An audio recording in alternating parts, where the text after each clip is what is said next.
start there.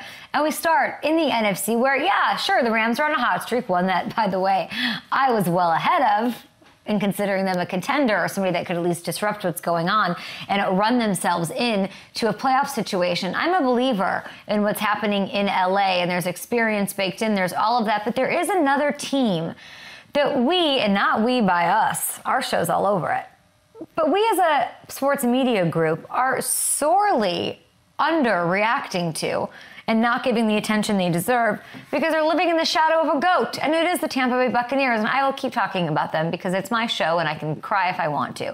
They blew out the Jags on Sunday. They blew out a team that we were thinking is a contender with a top 5 quarterback, with Doug Peterson in the pedigree. They took care of business. They got not their first or their second or their third, no, their 4th straight win.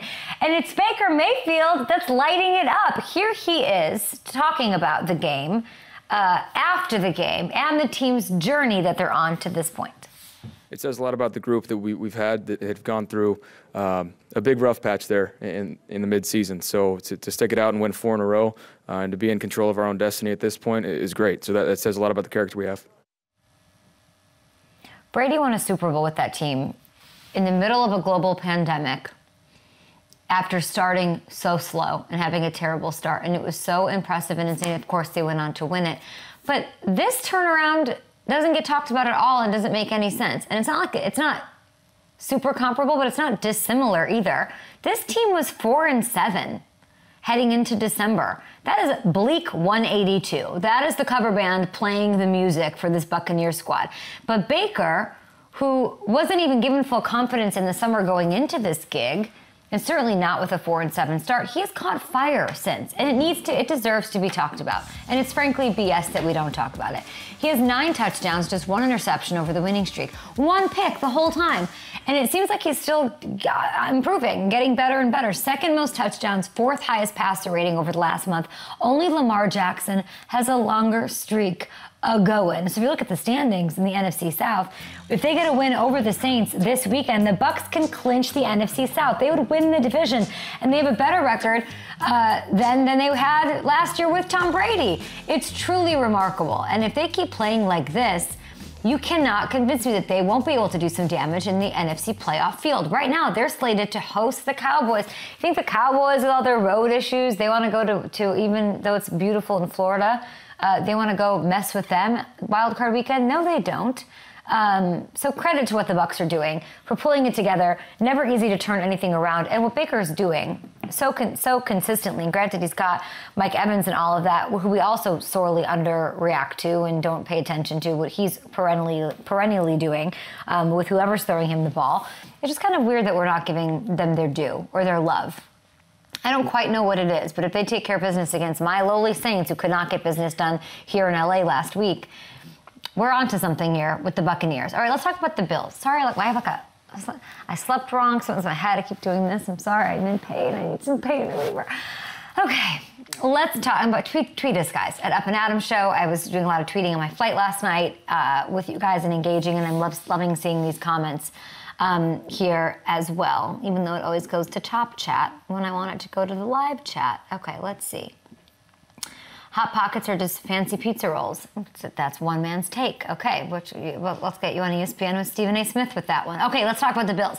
The next underreaction that I want to get into on this Wednesday, as we do each and every week, I sort of touched on this a couple of weeks ago. I do want to dig a little bit deeper. There's more layers, and things have really gotten a lot more interesting with the way the Bills offense is running and operating right now. And I do think we might be underreacting a little bit to what's going on with Stephon Diggs. So let's dive into the numbers, shall we? Let's go ahead and do that. Ken Dorsey comes in, or when he was the OC, before Brady comes in and takes over, Diggs was sort of on his way to a typical, I'm the man, wide receiver 1 dominant year. But since Joe Brady has ascended, taken over and done his thing, balanced the offense out a little bit, the yards per game less than half of what it was for Stephon Diggs. He scored just 1 touchdown in 5 games compared to the 7 that he scored when it was Dorsey calling the shots. And now his playing time is starting to dip as well. So the last 2 games, he's been out there on under 60% of snaps. That's a big difference compared to the 90% that he was averaging before Brady took over.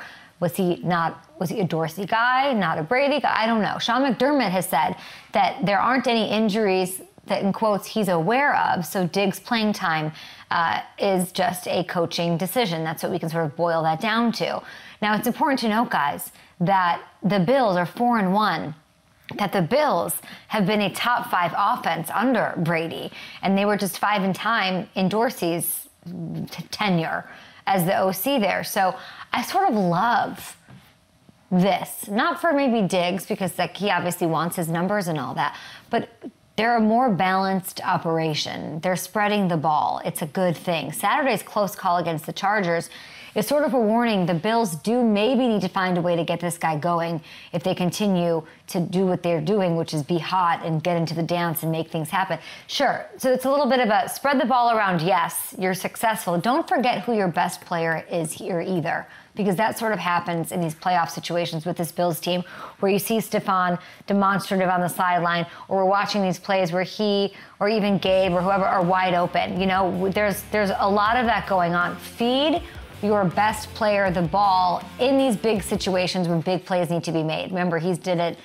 in that, oh man, he did it to the Saints with the mini miracle. He's done it over and over again in big spots. And I think some of this, whether or not it is dramatic or whether or not there's actually some legs to his being disgruntled, what's going on there in that offense, I do feel like it happens in the playoffs. It's in these big moments that matter more that this sort of stuff creeps up, and we don't want that for this Bills team.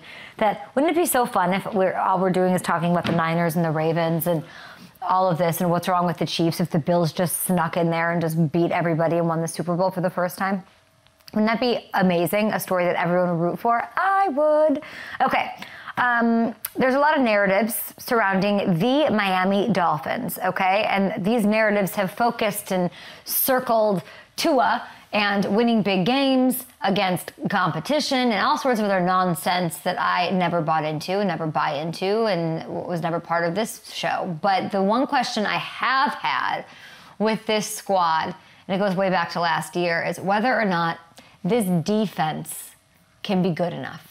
Can this defense be good enough for them to make a run? Well, my question has been answered, because what's happened over the second half of the season has proven that they can do that with their defense. And we are not talking enough about how dominant defensively this team has been, because it's not maybe as flashy, and it's not Tyreek and Raheem Mostert and Achan coming on my show to say who's the fastest. That's fine, but let's talk a little D here, people. How do you win championships with this stuff? They have, if I were to ask 100 of you who is the #1 defense by whatever measure you feel over the second half of the season, I'm talking first in scoring, first in total, second in sacks, top 5 in turnovers, would you say the Dolphins? How many of you out of 100 would say the Dolphins? They've got the best team. It's not many, okay? This is the defense that ranked 24th a year ago, 24th, that brings up those questions, those indictments, those concerns about whether or not they can do it.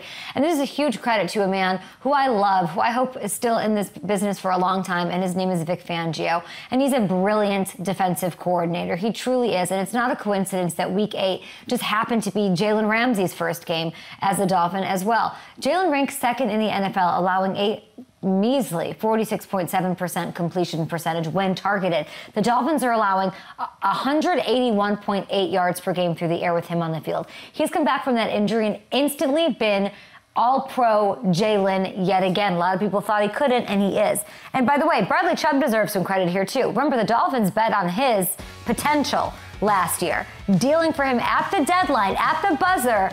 And this year he's posted his first double-digit sack season since his rookie campaign in 2018. By the way, who leads the league in forced fumbles? That guy dancing right there. And sorry, Jalen Hurts. Sorry about ya. As I'm singing, that's Bradley Chubb right there. Don't get me wrong. I love Tua. I love what the Dolphins are doing on offense. And I like, of course, the salty Tua, and I like, what a lot of these fun players, the Waddles, these guys who populated our show and made, some time for us throughout the year. But is it not the defense that's really going to determine how far this team's going to go? It's hard to win a game. Everyone says that. It's hard to win a Super Bowl without a great defense. And we're going to see exactly how they do with the biggest test of the year. We were all over it for months now, this Baltimore Ravens team in Week 17. We'll see. We'll see if they can do it. All right, we're going to bring Gronk in. Hey, everybody, thank you so much for watching. Subscribe right here. Do it now for the latest from Up and Adams.